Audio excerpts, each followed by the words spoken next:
The door doesn't open, it explodes. And before your mind can process the shock, your body is already moving through dust-filled air that tastes like metal and concrete, boots striking the floor in controlled rhythm, as if you were never outside at all. This is not your first entry, just another repetition in a system that began when you were nobody, a number assigned to a locker in a cold facility kept at 18 degrees, where lights came on at 4:30, and the low mechanical hum never stopped, even when you slept,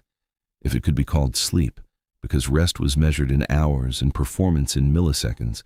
and you learned early that hesitation, no matter how small, was visible to the people who mattered, so you stopped pausing, stopped questioning, and that was enough to move you forward, not with praise, but with added weight, 28 kilograms on your back, stricter timing, shorter briefings, longer debriefings, and a quiet understanding that advancement here was procedural, never earned in the way you once imagined, just assigned when you proved you could carry more without breaking.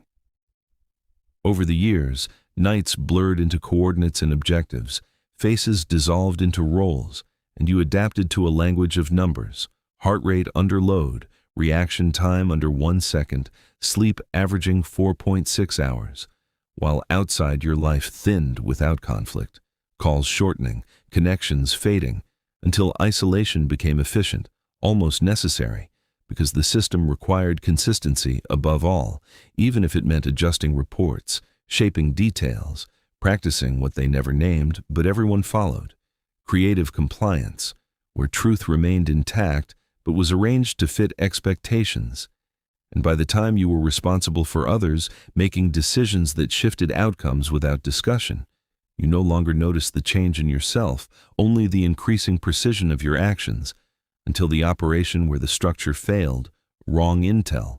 a room that didn't match the plan, movement where there shouldn't be any, and in that compressed second, you saw the shadow behind a thin wall and understood there was no correct choice, only immediate action, so you acted because that's what you were built to do. And later, back in the same controlled temperature, writing a report reduced to a few hundred words.